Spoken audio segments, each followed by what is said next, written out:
You're watching The 7 from WATE 6 on your side. Good evening. I'm Bo Williams. Welcome to The 7. Glad you're with us tonight. Let's get a look at the Big 7 stories we're following for you right now. And topping the list for us tonight, country superstar Loretta Lynn passed peacefully in her sleep early this morning. This according to a statement released by her family. Loretta Lynn was born Loretta Webb in Butcher Hollow, Kentucky in 1932, the second of 8 children of a coal miner.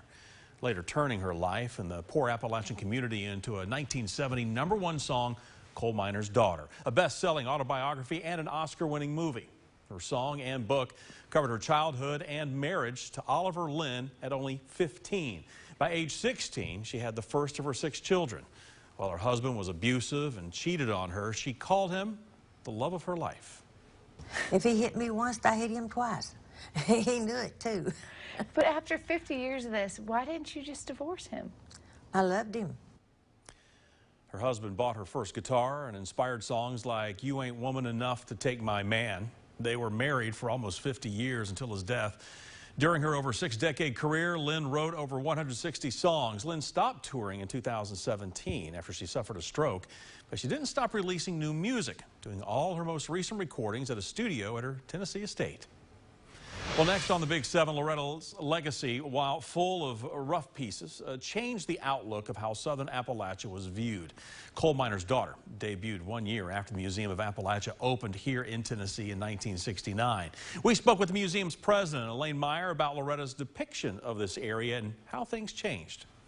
The Coal Miner's Daughter was universally loved. It was just such a great depiction of this area. I mean, she lived certainly a life that was harsh and some really hard times, but she overcame that. And I think it just speaks to the resiliency of people from this area and how, you know, you can really rise above whatever has been impacted your childhood.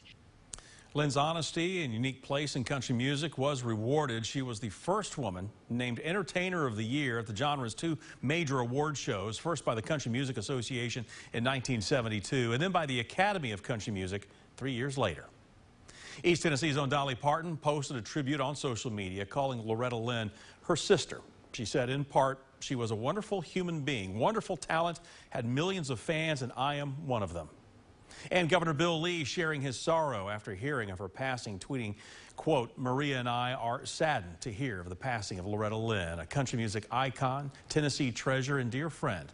We join all Tennesseans in celebrating Loretta's remarkable life, and our prayers are with her family and loved ones. Well, next now on the Big 7, Greyhound bus lines finding itself in hot water again, today with customers.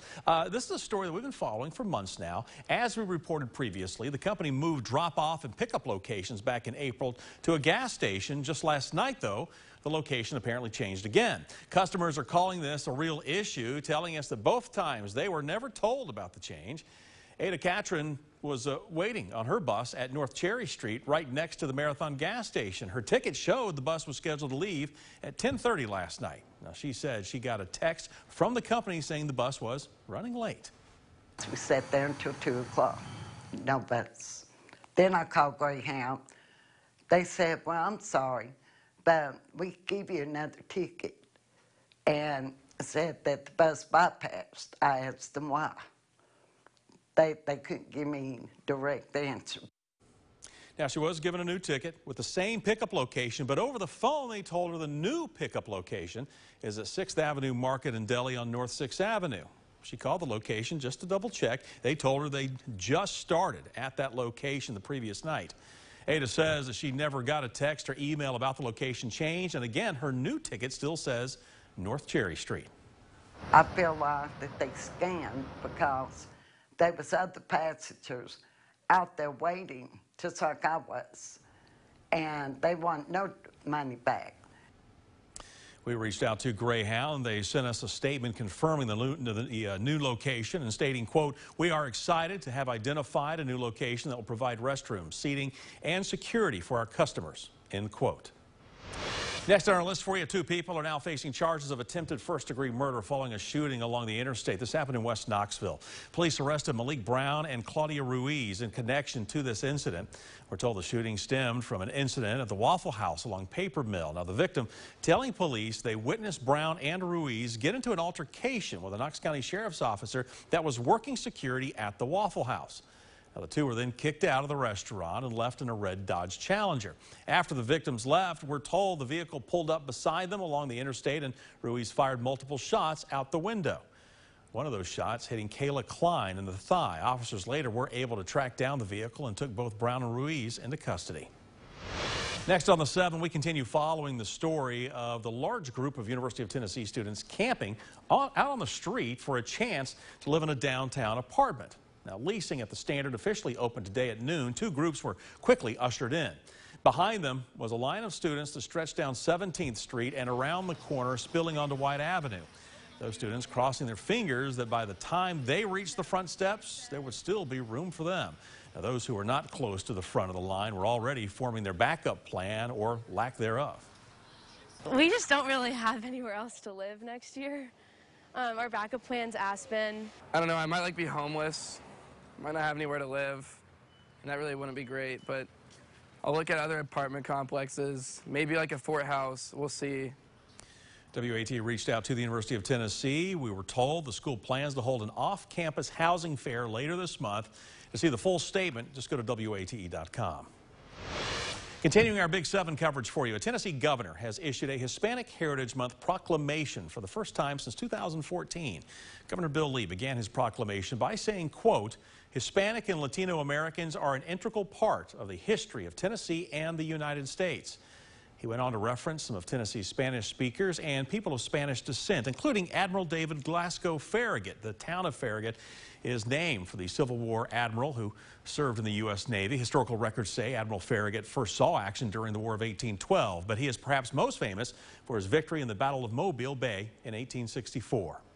Each year, National Hispanic Heritage Month is observed from September 15th through October 15th by celebrating the histories, the cultures, contributions of American citizens and residents whose ancestors came from Spain, Mexico, the Caribbean, and Central and South America.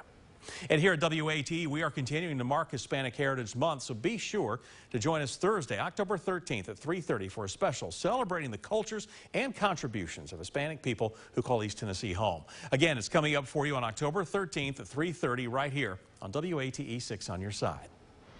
Rounding out the Big 7, a Knoxville restaurant owner, operator, and cook will be retiring at the end of the month. Jacob Kamar has been running Jacob's Restaurant and Grill on Middlebrook Pike for nearly 50 years now, when the now busy road was really just 2 lanes. It all started when he immigrated from Israel, and a friend suggested he check out Knoxville. He did, and within a few years, he opened up what was then called Time Out Deli. The name is different today, but the menu and friendly smiles are the same 48 years later. Jacob is still proudly standing behind the grill at his deli, preparing food the old way, one at a time. But for several years now, Jacob has been battling cancer. For health reasons, he is stepping away, but even as he is passing the torch, he knows he has touched many lives. Hard work, loyalty to the people who work with me,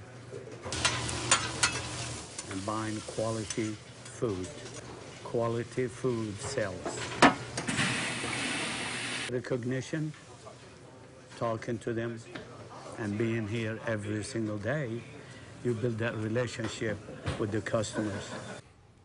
Jacob became an American citizen many years ago. He says, coming to the United States was a dream come true because here, he said, he could pave his own path. Now he has, making many lifelong friends along the way and providing some really good meals. Kelly Hossman will be operating the popular grill along with her husband in just a few weeks. And if you were with us earlier tonight, you said they're planning to change nothing. It's going to stay the same menu. Everything is going to continue the legacy. So good stuff.